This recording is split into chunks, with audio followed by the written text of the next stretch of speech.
Oh, should we say hi? Hi! Oh, jazz hands! Let's do jazz hands! Let's do jazz hands! I'm not doing fucking jazz hands. Come on, let's... People do not need to know how stupid we are. Let's start again. Jazz hands? No jazz hands. No jazz. Hi! We are SPAR MARTA, and our debut EP is out now. Yay! You can go listen to that wherever. How did we go about recording it? Recording was quite a process, wasn't it? We had recording done by Perry Reid and Michael the Charman. Well, we done guitars and bass with Perry, and then drums with Charman, Mike Charman. Yeah.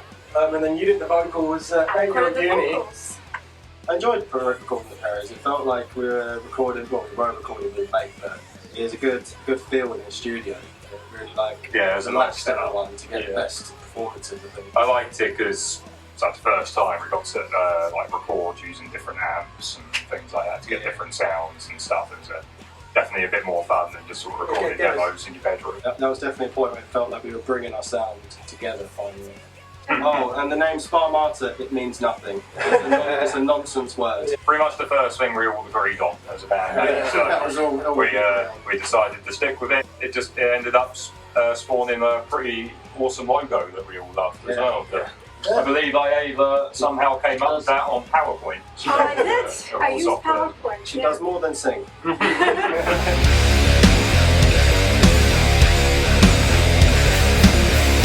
Postman is the opening track on the EP. What was that, Ren? That was one of the very early ones, wasn't it? Yeah, time ago. I come up with that riff probably 4 or 5 years ago, I I think. don't think it's changed much, really, has it? Really, I mean, most of the parts are just. There was, I mean, the skeletons kind of remain mostly the same. I remember initially there was like this crazy guitar solo over the reggae part. We got rid of that. We just sang a bit more tasteful in the end. That was the first song we got vocals. I ever wrote vocals. Yeah, just after she joined the band. Wasn't it? What was it originally called? It wasn't called Postman. What was it? It wasn't really called. It's called Rubber. Yeah. I think that was the first song I learned actually when I joined the band as well. Nice. So apt for it to be the first song on the EP, really. Yeah. That's the first song we ever played live at a gig.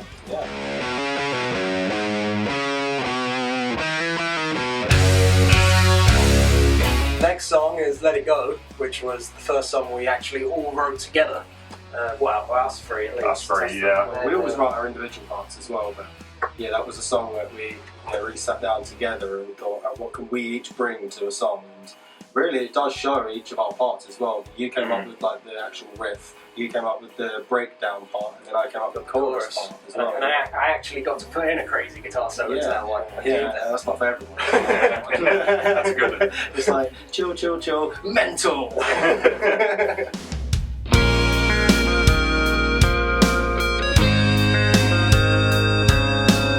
Up next is FREY.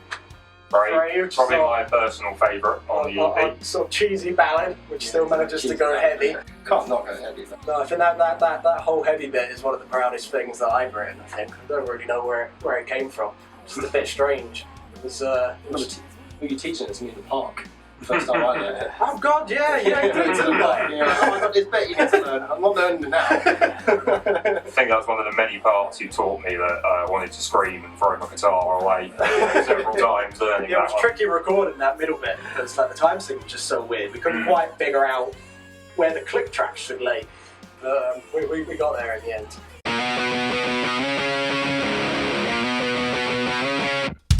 Take Control is fourth. Take Control, one of the earliest songs on this band. That is an old, very old song. It sounds like an old song, but it fits on their album, I think. It's coming It's up. got real good energy and it's really in your face, that song. Yeah, well, we had quite a few songs sort of hanging over from sort of playing in previous versions of, well, I suppose not this band, but me and Dan have been playing together for many years. And Take Control was one of the ones that managed to fall through the cracks and stick with us. Wasn't that, I remember we before Ieva, probably before you, we used to play it a lot. And then we stopped playing it for a long time. And I think you randomly just like wrote and recorded like a little vocal demo over it. You just Oh yeah, I like that one. I remembered how fun it is to play. Yeah. Oh, you didn't want to have that song on the EP?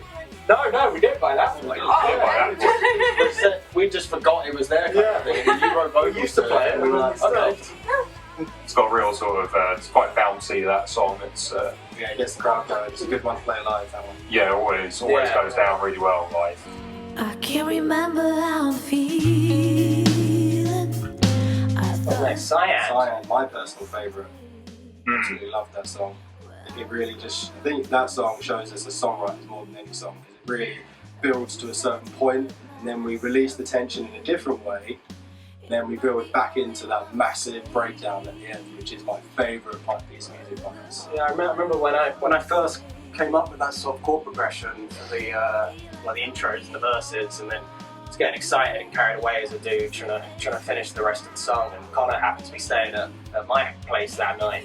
He was trying to sleep, and I remember I pulled the keyboard out to put some keyboard parts down, and like 2 in the morning, he was like, "Seriously, dude, who's playing keyboard at 2 in the morning? I'm trying to sleep." If you listened to him, we wouldn't have had that song. Never listen to me, it's the moral of that Sometimes story. you've got to annoy Conor. For the greater good. For the greater good. The greater good.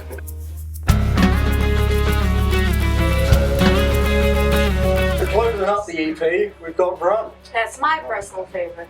That's another quite an old one, actually. Oldie but goldie. That was not changed much since it was really written. It really hasn't. Apart It from had my the- own parts. It had the percussion bits in like the mid late, the build up to the outro. We definitely added a lot more layers to it in the recording. Perry's on that as well, isn't he? Playing the Irish flute. Celtic flute. Flute, isn't it? And then Credit for that. we've also got, of course, we've also got the deer skull being played with a There's some really stick. random things in there. A zip. Yeah, it was Zip, it had a yeah. zip and a comb. What else was there? An ocarina. Had an ocarina. Yeah, it almost sounds like a tribe's coming over the hill for you. I think it more sounds like a group of dudes just picked up a random box of stuff and Went to town. just played it, really. That's our EP. That's the EP. So check it out. It's on all the streaming services, and I think we're even on Napster. So you've got no excuse not to find it. Sorry, Lars. And on that note, we need to play some songs. So we'll see you later, guys. Bye. Bye!